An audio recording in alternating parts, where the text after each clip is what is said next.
So one thing I don't get is that everything at this convention, at the Republican National Convention, is cashless. This whole place is cashless. So I don't know. See, that's the Republican National Convention behind me. Wonderful people, wonderful time. Just not happy that it's all cashless. Thank you, appreciate it. Thank you, guys.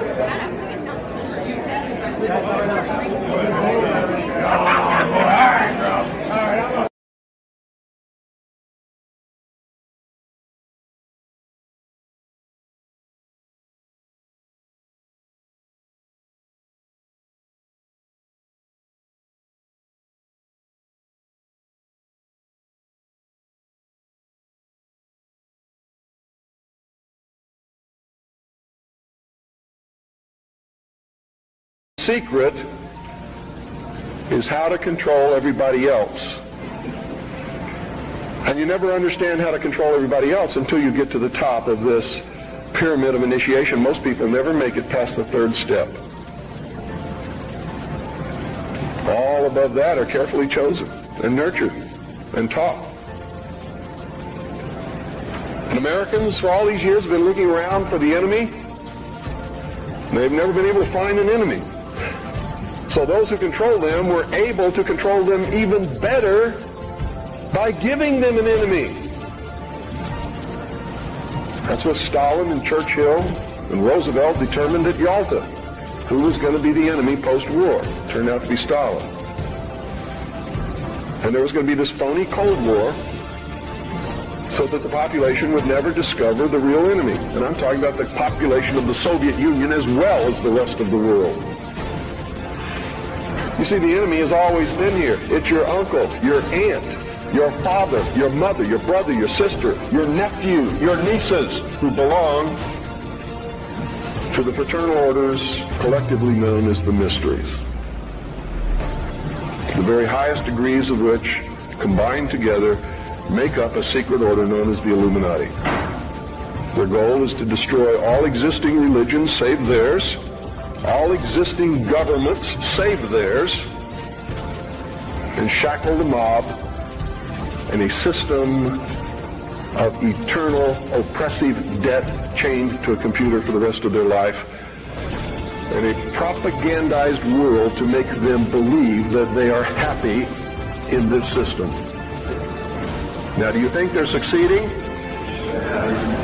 Haven't I described to you just now exactly what is going on in the world today? Yes, they're succeeding. They're succeeding because the American people don't understand their enemy. They don't even know what's happening. You ever seen the cross in the crown? Do you know what that means? It's the symbol of the Templars. The Knights Templar. It is the symbol of the unification of the church and the government over the people. Is that what you want? Here's the way they look at it. Here's their metaphor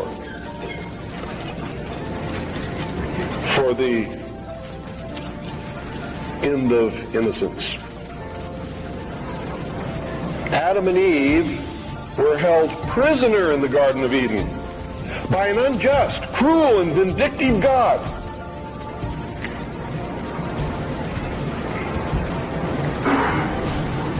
Until Lucifer, through his agent Satan, set man free from this garden by giving him the gift of intellect.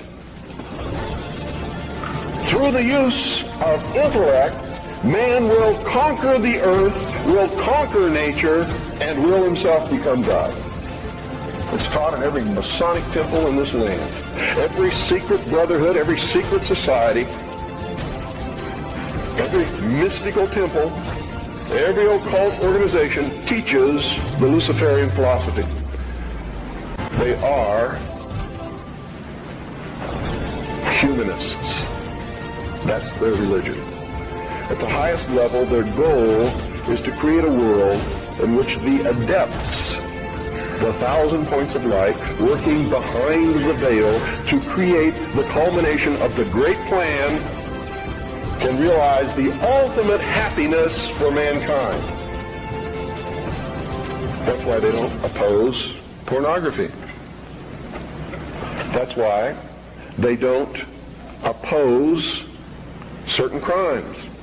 That's why they say you should not be put in jail for the rest of your life for murder or anything else. There should be no death penalty because it was a learning experience. And having gone through that learning experience, you're a better person now. This is what they teach. They believe punishment for these crimes is nothing more than vengeful retribution, which is wrong in their eyes.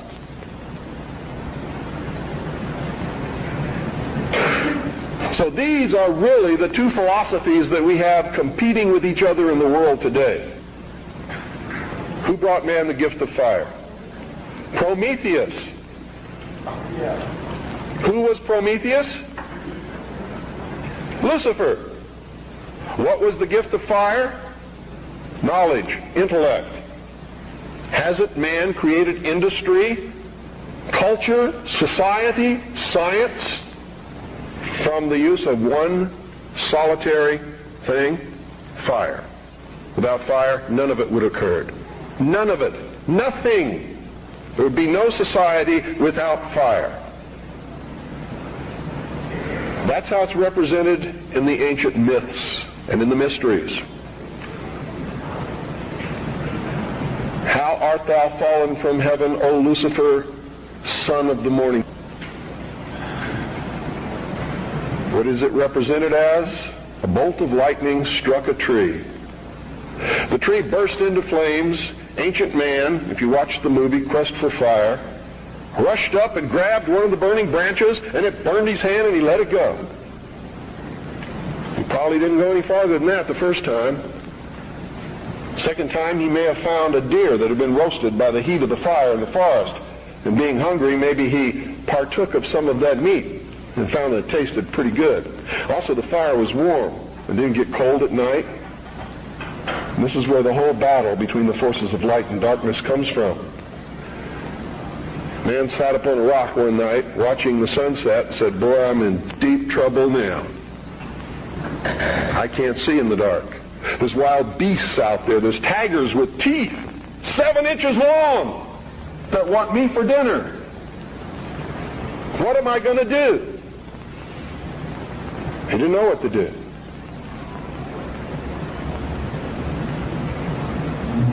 Neither would many of us put in that situation. But we would know one thing: we're in deep trouble.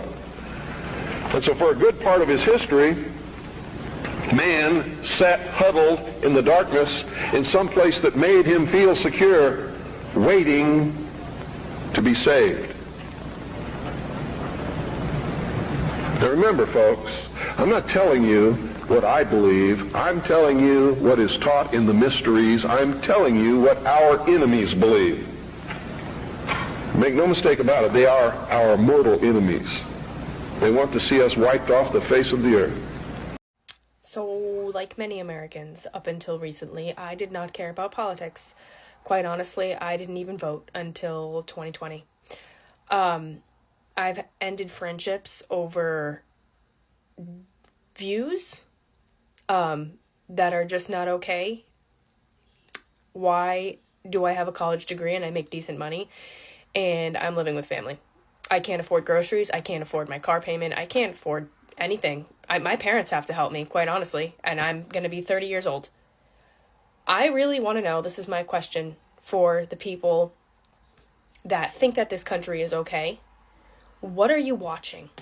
What algorithm are you on to think that this country is okay? What job do you have? What do your bills look like? What is your income? Like, I really want to know, because I am just lost. I am so confused. Well, there are pictures of Bush with his arm around 8-year-old Barack Obama because his stepdaddy, adopted daddy, Lolo Soetoro, had done a lifetime worth of business with the Bushes. Wow. Uncle George Herbert Walker after whom George Herbert Walker Bush, Bush 1 president, was named, founded Halliburton in 1946 in Oklahoma.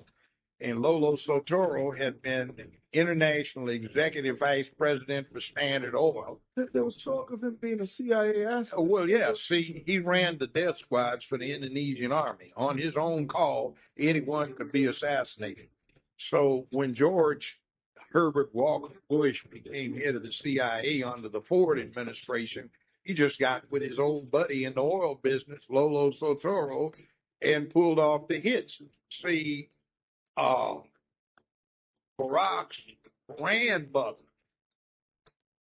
has been acknowledged as being the woman that operated the channels through which CIA money went to the Southwest Pacific. So she introduced her daughter, who had just had Barry Barack, to Lolo Sotoro, and they got married, and Lolo Sotoro adopted Barack Obama. The name was changed to Barry Sotoro.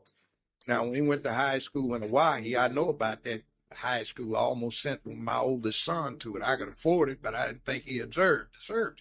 20 years ago, the tuition was $95,000 a year, not including room and board. When Obama went there, I've talked to two of his classmates. They independently state that the tuition, not including room and board, was $45,000. Now, Business Insider reports his income for 2017 at over $200 million net. That's after taxes, deductions, write-offs. For this last year, 2018, they reported it as $570+ million. And that's after all deductions, tax, right? Trump doesn't make that debt. I mean, even some of the richest people in America don't make that. Why? Because when his stepdaddy died, he was one of the 10, 15 richest men on earth. And he left everything in a trust fund operated out of Indonesia, so the American government can't touch it. It makes Barack Obama 1/3 beneficiary for the assets of one of the 10, 15 richest men on earth. So we got a game run on us. So, you know, that little thing that Bush W does when he gets with Michelle, they giggle and he gives her candy. The inside thing is that's supposed to be the same kind of candy he used to give to her husband when he was 6, 7, 8 years old.